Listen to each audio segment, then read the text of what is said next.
هەرێمی کوردستان بەرهەمی خەبات و قوربانیدان و فرمێسکی 100 ساڵی ڕابردووی تەواوی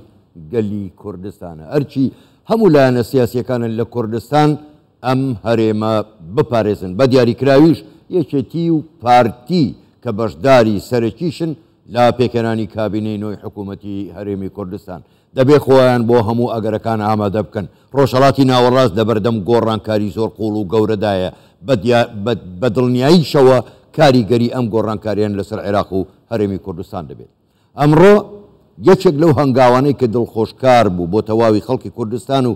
بە دیاریکراویش بۆ پارتی وێچەتی ئەو دیدارە بووکە لە نێوان مەسرور بارزانی سەرۆکی حکوومەتی هەرێمی کوردستان و قوبات تاڵەبانی جێگری سەرۆکی حکوومەتی هەرێمی کوردستان ئەنجام درا. هەردوو لایەن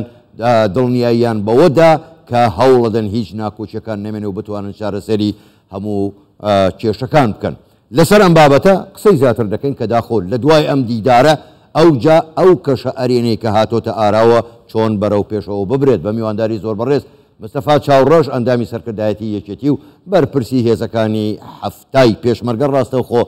لە شاری سلێمانیەوە لەگەڵماندایە. کاک مستەفا شەوتان باش، زۆر زۆر سپاس بۆ بەشداریکردنتان لەگەڵمان لەم گەشتە ژووری هەواڵی کوردستان 24. بۆ خۆداگاداری ئەمڕۆ دیدارێکی گرنگ لە نێوان مەسرور بارزانی سەرۆکی حکوومەتی هەرێم و قوبات تاڵەبانی جێگری سەرۆکی حکوومەتی هەرێمی کوردستان ئەنجام درا. من دەمەوێت لە سەرەتاوە ئەوە بپرسم خوێندنەوەتان بۆ ئەم دیدارە چییە و ئایا لێرەوە تەواوی ئەو کێشانە دەتوانرێ بە ئاسانی چارەسەر بکرێن؟ زۆر سوپاس بۆ جەنابێ کاک فەرهاد هاوڕێ و برای عەزیزم سەرچاوم هاوڕێی پێشمەرگایەتیم.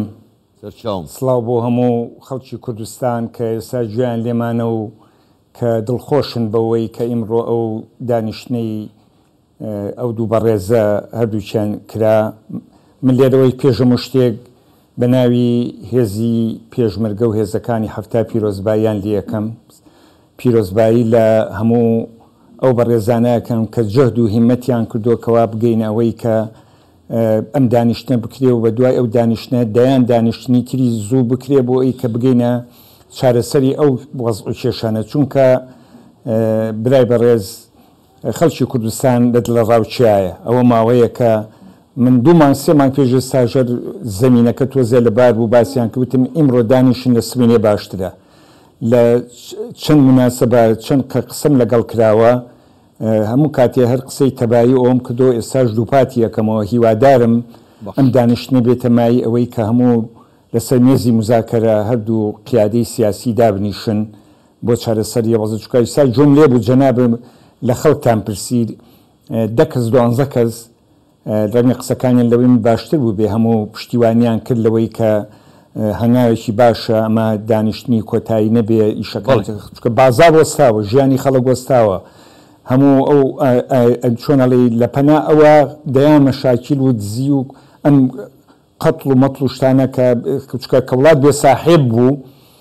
ئەو شتانشی لێ اینجا لەبەرەوە من هیوادارم ئەم دانیشتنە بەرهەمی باشی هەبێ کێشەکان لەسەر مێزی مزاکەرە دابنیشن و بە دانیشتن بۆ تەلەڤیزیۆن نا فعلی عملی بێن. چارەز من ئیمڕۆ لە ڕادیۆی گەلی کوردستان مقابلەیەکیان کردم سەعاتێکە بوو هەر ئەنی ئەو قسانم کرد. ئێستاژ لەو قسانە دووپا دەکەمەوانێ. من باسی مێژوو ژیانی پێشمەرگایەتی بوو بەڵام بەشێکی ینی تەرخان کرا بوو ئەوە ئێستاش تەکی دەکەمەوانێ بە دانیشتنەکانە بێ بەرهەمی هەبێ خەڵکی چاوەڕێیەکەن و ئینشەڵا بەرهەمی باش. زۆر چاکە. کاک مستەفا بۆ خۆ دەزانی ئێستا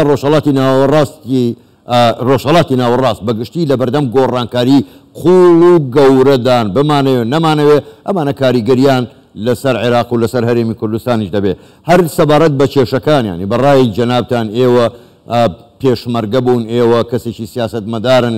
باش ئاگاداری مەسەلەکانن. یعنی پێتان وایە کێشەکانی نێوان پارتی و یەکێتی ئەمەندە کێشەی قوڵ و گەورە بن کە نەتوانرێت چارەسەر بکرێ یاخود دەکرێت وەکو ئێوە وتان بە یەک دوو دانیشتن هەموو کێشەکان چارەسەر بکرێن؟ وەڵا دیارە ئێمە بەدەرنین لە کێشەی ڕۆژهەڵاتی ناوەڕازیمە بەشێکین لەو چوار دەورەمان کامووی ئەوقڵێ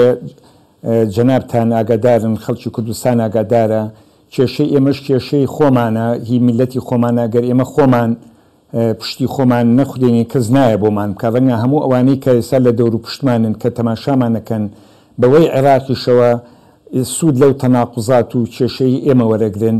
جا من هیوادارم ئێمە خۆمان ساحیبی خۆمان بین ئێمە خۆمان بە یەکڕیزیمان یەکڕیزی میلەتی کورد جوابێکە بۆ ئەوەی کە هەموو ئەو قسانی کە ئەکرێ بەرامبەرمان ئێمە خۆمان بە یەکڕیزیمان نەتوانین جوابینەوانەیە کێشەکانمان هەرچێک بێ قۆناغی ناخۆشمان تێپەڕان کاکە ئێمە لە ڕابردووە هەموو قۆناغ بە ئیتفاقی واشنگتۆن لەسەر دەستی جەنابی مام جەلال و جەنابی کاک مەسعودا کۆتایی هادەبوایی تر دوای ئەوە بیرمان لەم شتانە نەکردایەت و هەر شتێکێتە پێشەوە هەمووی قابلی چارەسەرە من پێم وان نییە کێشەکانی ئێمە گەورە بێت کە ئیتر نەتوانین چارەسەری بکەین من کاکە گەر ئیجازەم بن ڕەرمیشمە وردەکارێکەوە تقریبا هەفتەیە دەڕۆژ پێش ئێستا لە حەڤەی مانگ کۆبوونەوەیە گەبوو لای جەنابی کاک نێچیران بارزانی هێزی هەفتاوەشتا بانکرابوون ئەم قونسڵی ئەمریکا ئەمەی کە دوێنێ ئەم پیاوە ڕەشپێستەکە لەگەڵ قایدی قواتی سووریا و عێراقی عسکەری ئەمریکی لەگەڵ هێزی هەفتاوەشتا و لەگەڵ نوێنەری وەزارەت و بە سەرپەرشتی کاگنیچی کۆبوونەوەی کرا هەموو لەسەر ئەو مەسەلانە کە ئێمە 3 مانگ جارێک کۆبوونەوەکەین ئەمەیە بۆیە باسیەوەکەم کۆبوونەوە لەسەر ئیش و کاری پێشمەرگە و هەموو شتەکان و چۆن فیرقەمان دروست کردو لە 3 مانگ جارێکا دانیشین بە ئیشەکان بچینەوە کە تەواو بوتم وەڵای من سوالێکمەیە ئەو سوالیژە سا لە خەڵکی یەکەمەوە ڕۆبەڕووی هەموو قیادەی کوردی یەکەمەوە وتم برای بەڕێزکار نێچیر تۆ لە دەورێکی باشی دەیە قسەی باشەکەی ئێستا هەنگاوی باش ناوە بەڵام من حەزەکەم چواردەی مانگیادی ئەنفالی کوردستان بوو جۆم لە 3 کەس بوو لە تەلەڤیزیۆن ئەو کۆمو خەڵکی تکە ئێستا جۆ لە منەگرن منی جۆم لە تەلەڤیزیۆنەکە کە 3 کەس خەڵکی سەرمۆرد بوون سەرمۆز دەیەکە لە پشتی دوکان لە دەیەکی بە بەرزایی شارکەوەیە کە هەموو کەوانە مناڵ بوون کە ئێستا باسی خۆیانەکە بە گریانەوە باسی ئازار و نوگرە سەلمان و کە سوکاریان چۆن شەید کرا و چوار بردیانە دەرەوانیە مناڵێک لە دایکە بێ لە سژنەکە بۆم جەرانەوە ئەمریکیەکان چایان پڕ بوو لاو مناڵێک لە دایکە بێ داواکەن کە بیبن بۆ خستەخانە هیچ عەتفۆیان نەبوو نیان برد دیوارێکیان دروست کرد پیاوەکان بۆی ئەو مناڵە لە دایک کە لە دایک بوو مناڵە بێ ئەبێ ناوچی ببڕن داوای چەقۆیان کردیانێت چون دوو بەردیان دۆزیەوە دوو بەردیان دۆزیوانە ناوچی ئەو مناڵەیان بڕیوتم ئەگەر کورد وەفای هەبێ پیادەی کورد هەمووی جاڕوون لە دەمی هەموویەتی ئێستا ئەبێ دابنیشن ڕۆژە لە ڕۆژان بی لەشتی ناخۆشی نەکەنەوەیە لەسەر مێزی مزاکرە بەدانیشتن اینجا ئەو قسانە هەموو پشتیانیان لێکردن اینجا من قسەی ئێستاش ڕۆکەمە خەڵک دووپاتی یەکەمەوە ئێمە ئەی بە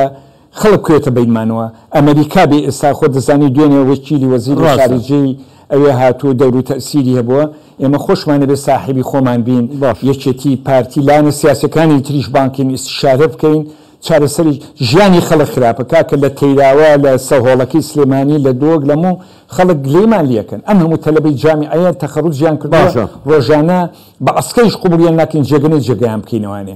بەرەوە من هیوادارم ئەم قسانم بۆ یەکڕیزیە بۆ تەباییە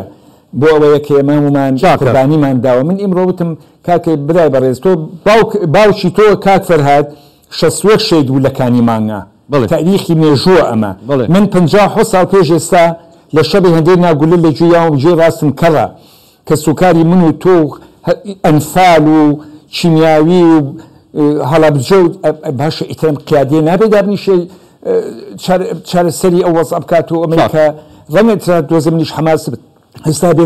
لە دڵسۆزیمە لە دڵگەرمیمە بووە ئەم هیوادارم دانیشتنەکەی ئەو دوو بەڕێزە کۆتایی بە هەموو ناکۆچەکان بێنن لەسەر مێزی مزاکەرە هەمووانەی کە معنی بە ئیشەکە چارەسەری بکەن ڕاستە کار مستەفا دەستە خۆش بێدیانە تۆ وەکو پێشمەرگەیەک ئێستاش تۆ هار پێشمەرگەی هەڵبات دیارە تۆ خەمخۆرێکی گەورەی گەلەکەمانی بەڵام من دەمێ بێمەوە سەر ئەو دیدارەی ئەمڕۆ لە نێوان مەسرور بارزانی و قوبات تاڵەبانی ئەمە پێ وایە ئیتر ڕێگا خۆش دەکات بۆ ئەوەی کە هەڵبژاردن ئەم ساڵ کە دەبێ هەڵبژاردن ئەنجام بدرێ ئیتر بربەستەکان هەمووی لا دەبرێ و ڕێگاکە بە ئاسانی دەکرێتەوە بۆ ئەوەی هەڵبژاردن ئەنجام بدرێت وەڵا ورتەورتێک دروست بوو لە مەسلەی هەڵبژاردنە ئەوە خۆتان ناگاتان لە محکەمەی فیدرالیە و ئەگەر بێت و بڕیار باسا جۆم لە قسەکانی لای جەنابیش بوو لە ئیخبارەکە ئەگە بڕیار بن ئەو تازەکردنەوەی پەرلەمان بۆ مانگێک بوو بۆ ساڵێک بوو کە کرا نادەسووری بێ پەرلەمان هەلە بێ ئەی باشە خۆی من نابێ هەر بسوڕێنەوەی مەفروزە دابنیشین هەردوو لامان ئەو هەڵبژانەی کە بڕیایی لێدراوە جێبەجێ بکرێ و هەمومان هەڵبژاردن بەشێکە لە ژیانی حیزبایەتی هەموو میلەتان و هەموو دنیا تەمەنا ئەکەم لەسەر ئەوەش ڕێک بکەوین و ئەوە نەبێت تەمای ئەوەی کەوا ناوبانگی میلەتەکەمان لەسەر ئەم کێشەی ناوخۆمان زۆر خۆش نییە خەڵکتر ئەوەی پەرلەمانەکەش لە کاتی خۆیان جێبەجێ بکرێ. زۆر باشە کاک موستەفا ئێوە دیسانەوە هەر وەکو پێشمەرگە جگەلەوە کە ئێوە فەرماندەی هێزەکانی هەفتای پێشمەرگن ئێوە وەکو پێشمەرگە من قسەم لەسەر ئەوەیە هەرچەنە ئێوە ئاماژەشتان بە هەندێک خاڵدا پێدوانەیە ئیتر کاتی ئەوە هاتووە هێزەکانی هەفتا و هەشتا بە دیاریکراوی ئەگەر هێزی تریشە بێ هەمووی یەک بخرێ چونکە گۆڕانکاری گەورە بەڕێون سوپایەکی یەکگرتووی کوردستانی چەندێ پەلی لێ بکرێ دروست بکرێ و تەنها وەلاو ئینتیمایشی بۆ خاچی کوردستان بێت. وەڵام من خۆم کاکە فەرهاد لە کۆبوونەوەکانم وەکو باسم کرد چەند ڕۆژێ پێشستا کۆبوونەوەمان کرد هەر بۆ شتانە بۆ ئەم هەموو هاوپەیمانان لەوێ بوون و من بۆ بەرچاوڕوونی هەموو خەڵکی کوردستان ئێمە هەنگاو بە هەنگاو نەمانێشتۆ ئەو کێشەی کە ئێستا هەیە لە بینیەکی تباری ئێمە وەکو هێزی پێشمەرگە بڕوا بکە هەنگاو بەنیا لەگەڵ هەنگاوەکانە ڕۆشی نەمانێشتۆ 5500 پێشمەرگەی هێزی پشتیوانی ماخسووتە سەر وەزارەتی پێشمەرگە لیوای 16 و 17 و چەندین لیوای تر ماخسووتە سەر وەزارەت لیواکانی ترمان لە مەشقان دوو فێقەمان دروست کردووە لە 15-20 ڕۆژ پێش سال لە هەولێر بڕیاری ئەو دوو فێرقەیدرا هەموو هاوپەیمانان لەوێ بوون کاگنێچیر و کاکەکانی تر هەموو ئەوانەی کە لایەنەکان لەوێ بوون ئەوەشمان کردو ئەوەی کەماویشمانە من یەکێکم لەوانەی کە هەرچی پێم بکرێت بە پشتیوانی لەو هاوڕیانی کە لەگەڵمان لەو هەیئەتانە درێغی ناکەین یەکێ لەو شتانێک کە پاڵ پشت و چکە ناکرێ بانی نێو دوو هەوا ئێمە هێزی پێشمەرگە ڕێکین قیادەش لە دنیایشی ترا بێ دابنیشن کە قیادە و سەرچاوی ئاوەکە ڕوون بوو ئاوەکەش بە ڕوونیەتە خوارەوە بۆ هەمومان لەبەرەوە دڵنیابن لەوەی